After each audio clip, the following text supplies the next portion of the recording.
നമസ്കാരം. ശിരൂരിൽ കാണാതായ അർജുന് വേണ്ടിയുള്ള തെരച്ചിൽ 13-ാം ദിവസവും നടന്നുകൊണ്ടിരിക്കുകയാണ്. ഇപ്പോഴത്തെ നിലവിലെ ഏറ്റവും പ്രധാനപ്പെട്ട വാർത്ത തിരച്ചിൽ നിർത്തിവച്ചിരിക്കുന്നു എന്നുള്ളതാണ്. ഈ തിരച്ചിൽ 13 ദിവസം വരെ എത്തിച്ചത് ഏറ്റവും വലിയ പ്രശ്നം മലയാളികൾ തന്നെയാണ്. മലയാളികളെ കൂട്ടുപിടിച്ച് നമ്മുടെ മാധ്യമങ്ങളും എത്തിയതാണ് ഈ തിരച്ചിൽ 13 ദിവസം വരെ എത്തിപ്പെടാനുള്ള ഒരു പ്രധാന കാരണം. ആദ്യമേ ഈ സംഭവം നടന്നപ്പോൾ തന്നെ കർണാടക സർക്കാരും കർണാടകയിലെ ദുരന്ത നിവാരണ അതോറിറ്റിയും ഫയർഫോഴ്സും ജില്ലാ ഭരണകൂടവും പറഞ്ഞൊരു കാര്യമുണ്ട്.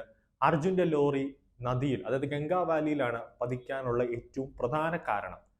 എന്ന് വെച്ചാൽ അർജുന്റെ ലോറി ലാൻഡ്സ്കേപ്പ് ഉണ്ടാകുന്നത്, മണ്ണിടിച്ചിലുണ്ടാകുന്നു, അത് നേരെ നദിയിലേക്ക് തന്നെ വീണിട്ടുണ്ടാകുമെന്നാണ് അവർ 99% അവർ പറയുന്നത്. പക്ഷെ അല്ല, നമ്മുടെ പ്രബുദ്ധ കേരളത്തിന്റെ ഏറ്റവും വലിയൊരു നെഗറ്റീവ് ഇമ്പാക്ട് എന്ന് പറയുന്നത് എല്ലാം അറിയാം എന്നുള്ളൊരു ഭാവം. അതാണ് ഏറ്റവും ഇവിടെ സംഭവിച്ചത്.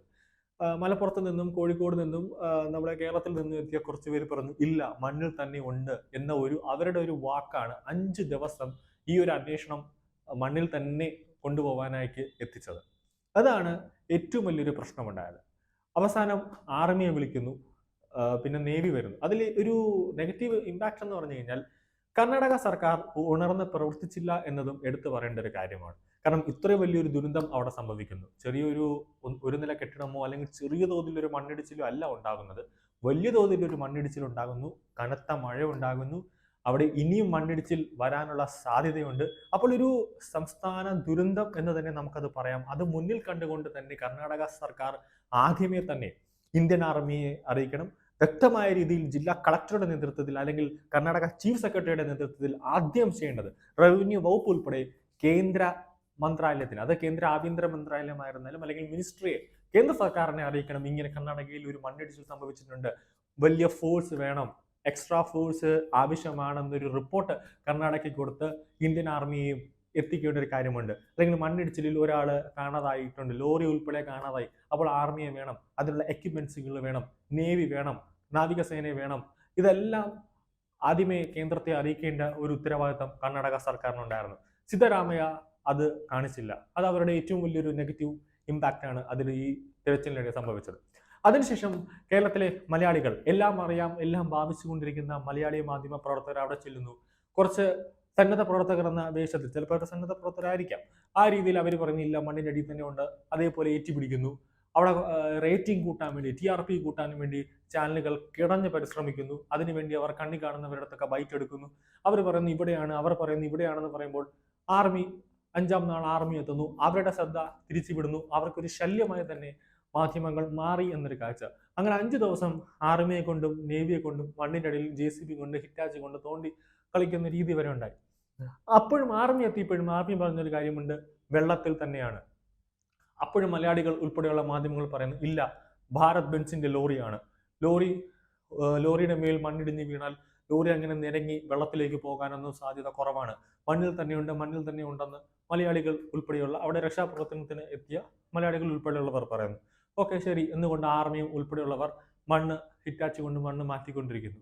അവസാനമാണ് ISROയുടെ റഡാർ സംവിധാനം വരുന്നു, നേവിയുടെ സിഗ്നൽ വെക്കുന്നു. അവരുടെ സാങ്കേതിക എക്യുപ്മെന്റ്സ് കൊണ്ട് പരിശോധിച്ചപ്പോൾ സിഗ്നൽ മണ്ണിനടിയിൽ തന്നെ, മൺകൂനിൽ തന്നെ സിഗ്നൽ ഉണ്ട്, ലോറിയുടെ ഒരു സിഗ്നൽ ഉണ്ടെന്ന് വ്യക്തമാക്കുന്നു. അങ്ങനെയാണ് അന്വേഷണം വെള്ളത്തിലേക്ക് പോകുന്നു.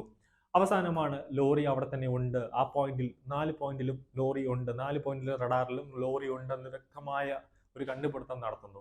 ഇതാണ് ഏറ്റവും വലിയൊരു പ്രശ്നം. അതായത് ആദ്യമേ തന്നെ കർണാടക സർക്കാർ ഈ സംഭവത്തിന്റെ ഒരു പ്രശ്നം മനസ്സിലാക്കിയ ഉടനെ തന്നെ ഈ പല ജില്ലകളിൽ നിന്ന് വന്ന സന്നദ്ധ പ്രവർത്തകരെ മാറ്റി നിർത്തണമായിരുന്നു.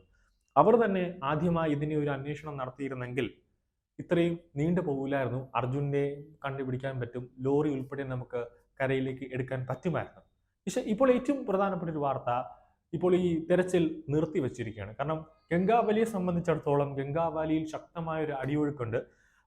കലിതുള്ളി ഒഴുകിക്കൊണ്ടിരിക്കുന്ന ഗംഗാവാലിയിൽ വിദഗ്ധനായ ഒരു നീന്തൽക്കാരൻ ഈശ്വരന് പോലും അവിടെ നീന്തി എത്തിപ്പെടാൻ പറ്റുന്നില്ല. ഇന്നലെ തന്നെ അദ്ദേഹം 2ാം പ്രാവശ്യം നീന്താൻ പോയി വടം പൊട്ടുന്നു, നാവികസേന അദ്ദേഹത്തെ രക്ഷിച്ചു കൊണ്ടുവരുന്നു. അദ്ദേഹം സ്വന്തം റിസ്കിലാണ് അവിടെ മത്സ്യത്തൊഴിലാളികൾ ഉൾപ്പെടെ അന്വേഷണം, തിരച്ചിൽ നടത്തുന്നത്. പക്ഷെ അവർക്ക് പോലും ആ ലോറിയിൽ പിടിച്ചു നിർത്താൻ പറ്റുന്നില്ല. ലോറിയിൽ അവർക്ക് പോലും ആ ലോറിയെ കണ്ടുപിടിക്കാൻ പറ്റാത്ത സാഹചര്യത്തിലേക്ക് കാര്യങ്ങൾ എത്തിപ്പോകുന്നു. ഇനി പ്ലാൻ ബി എന്താണ് എന്നുള്ളതാണ് ഇനി കർണാടക MLA ഉൾപ്പെടെയുള്ളവർ അന്വേഷിച്ചു കൊണ്ടിരിക്കുന്നത്. ഇന്നലെയോട് കൂടിയാണ് മന്ത്രി മുഹമ്മദ് റിയാസും ഉൾപ്പെടെയുള്ളവർ അവിടേക്ക് പോകുന്നത്. അത് ഏറ്റവും വലിയൊരു നാണക്കേടായ ഒരു കാര്യം തന്നെയാണ്. കാരണം 12 ദിവസമാവുകയാണ് ഒരു സംഭവം നടക്കുന്നു. കേരളത്തിലെ ഒരു ചെറുപ്പക്കാരൻ അവിടെ മണ്ണിനടിയിൽ കുടുങ്ങി കിടക്കുന്നു. ജീവനോടെ ഉണ്ടോ അല്ലെങ്കിൽ എവിടെയാണ് എന്ന് പോലും അറിയില്ല. ഒരു ഉത്തരവാദിത്തപ്പെട്ട ഒരു സർക്കാർ അല്ലെങ്കിൽ സർക്കാരിനെ പ്രതിനിധീകരിച്ചുകൊണ്ട് ജില്ലാ കളക്ടറുണ്ട്, സബ് കളക്ടറുണ്ട്, തഹസിൽദാറുണ്ട്, ആരെങ്കിലും ഒക്കെ അവിടെ പോകണമായിരുന്നു. 12 എന്നാൽ ഒരു ടൂർ പോകുന്നത് പോലെയാണ് മന്ത്രി മുഹമ്മദ് റിയാസും ഉൾപ്പെടെയുള്ളവർ അങ്ങോട്ടേക്ക് പോയിരിക്കുന്നത്. അത് ഏറ്റവും വലിയൊരു കേരളത്തിനെ സംബന്ധിച്ചിടത്തോളം ഏറ്റവും വലിയൊരു നാണക്കേട് എന്ന് തന്നെ അത് എടുത്തു പറയേണ്ട ഒരു കാര്യമാണ്. കാരണം ഉത്തരവാദിത്തത്തോടു കൂടി ചെയ്യേണ്ട കാര്യങ്ങൾ. ഇപ്പോൾ വീണ ജോർജ് കാണാനില്ല. നേരത്തെ അന്ന് കുവൈറ്റിൽ തീപിടുത്തം ഉണ്ടായപ്പോൾ പെട്ടി എടുത്തുകൊണ്ട് നേരെ വിമാനത്താവളത്തിൽ പോയതാണ്. കുവൈറ്റിലേക്ക് പോകണമെന്ന്. ഷോപ്പിംഗ് നടത്താനാണോ എന്നൊരു ചോദ്യം സോഷ്യൽ മീഡിയകളിലൊക്കെ ചോദിക്കുന്നുണ്ട്. കാരണം കർണാടകയിൽ അങ്ങനെ സാധനം ഇല്ലല്ലോ.